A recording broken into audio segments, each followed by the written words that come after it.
தமிழக சட்டமன்ற தேர்தல் முடிஞ்சதுக்கப்புறம் தமிழ்நாடு முழுக்க மிகப்பெரிய அளவில் பரபரப்பில் இருக்குது அப்படின்னு தான் சொல்லணும்.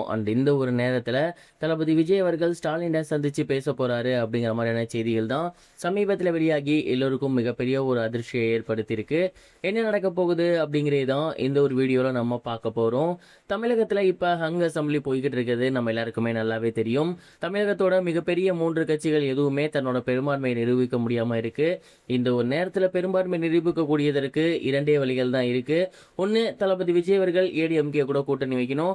அப்படி இல்லைன்னா ஏடிஎம்கேவும் டிஎம்கேவும் கூட்டணி வைக்கணும். இந்த ஒரு விஷயம் நடந்தால் மட்டும்தான் தமிழகத்தில் ஆட்சி அப்படிங்கிறது நடக்கும். அப்படி இல்லைன்னா ரீஎலெக்ஷன் தான்.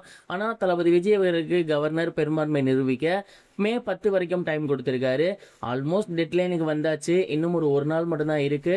இதற்குள்ளாராக விஜய் அவர்கள் விசிக கட்சியிடமும் சிபிஐ கட்சிகளிடமும் பேசி வந்துட்டு இருக்காரு. ஆனால் அவங்க 2 பேருமே இப்போ வரைக்கும் பிடி கொடுத்து பேசல.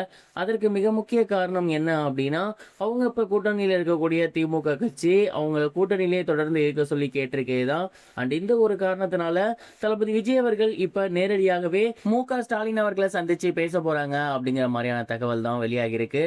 இந்த ஒரு சந்திப்புக்கு மிக முக்கிய காரணம் விசிகா அவர்கள் கட்சி இருக்கு இல்லையா, அவங்க இவங்க அப்ரோச் பண்ண விதம் அப்படிங்கிறது ரொம்ப ரொம்ப ராங்கான ஒரு விதமா இருந்திருக்கு. கடிதத்தின் மூலமாகவோ அல்லது போன் கால் மூலமாகவோ பேசாம வாட்ஸ்அப்ல மெசேஜ் சென்ட் பண்ணிருக்காங்க அப்படிங்கிற மாதிரி ஒரு சில சோர்ஸ் சொல்லிட்டு இருக்காங்க. இது எந்த அளவுக்கு உண்மை அப்படிங்கிறது தெரியல.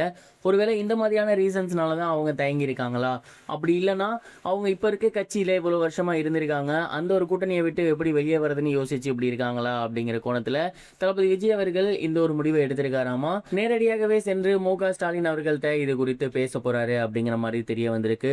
இந்த ஒரு பேச்சின் மூலியமாக விசிகா மற்றும் சிபிஐ மற்றும் சிபிஐஎம் இந்த 3 கட்சிகள்கிட்ட இருக்கக்கூடிய முக்கியமான சீட்டுகள் தளபதி விஜய்க்கு ஆதரவு கொடுப்பாங்கிற நம்பிக்கை எழுந்திருக்கு.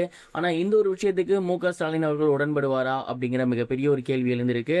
இதே மாதிரியான ஒரு நிலை தொடர்ந்து நீடிச்சிச்சு அப்படின்னா கண்டிப்பா தமிழகத்துல குடியரசுத் தலைவரோட ஆட்சி முறை தான் வரும். அந்த ஒரு ஆட்சி முறை வந்த 6 மாச காலத்துல ரீஎலெக்ஷன் வரும். அப்படி ஒரு கணம் ரீஎலெக்ஷன் வரும் பட்சத்தில் மறுபடியும் தளபதி விஜய் அவர்கள் பெரும்பான்மை பெறுவாரா அல்லது மற்ற கட்சிகள் மறுபடியும் ஆட்சி பிடிக்குமா அப்படிங்கிற மிகப்பெரிய கேள்விகள் எல்லாமே எழுந்திருக்கு. தற்போது தமிழகத்தில் இருக்க நிலவரப்படி நிறைய விஜய் ஃபேன்ஸ் விசிகாட்டையும் சரி சிபிஐட்டையும் சரி ரிக்வெஸ்ட் பண்ணி வந்துட்டு இருக்காங்க. உங்க கட்சிக்கு நல்ல ஒரு எதிர்காலம் தானே அப்படிங்கிற மாதிரி. பட் இப்போ வரைக்கும் அவங்க செவி கொடுக்கல. இதனால எனக்கு தெரிஞ்சு அநேகமாக தமிழகத்தில் ரீஎலெக்ஷன் வர அதிகப்படியான வாய்ப்புகள் இருக்கு. அப்படி ஒரு கணம் ரீஎலெக்ஷன் வரும் பட்சத்தில் தாவேகா மிகப்பெரிய பெரும்பான்மை பெறும் அப்படிங்கிற ஒரு நம்பிக்கையும் எனக்கு எழுந்திருக்கு.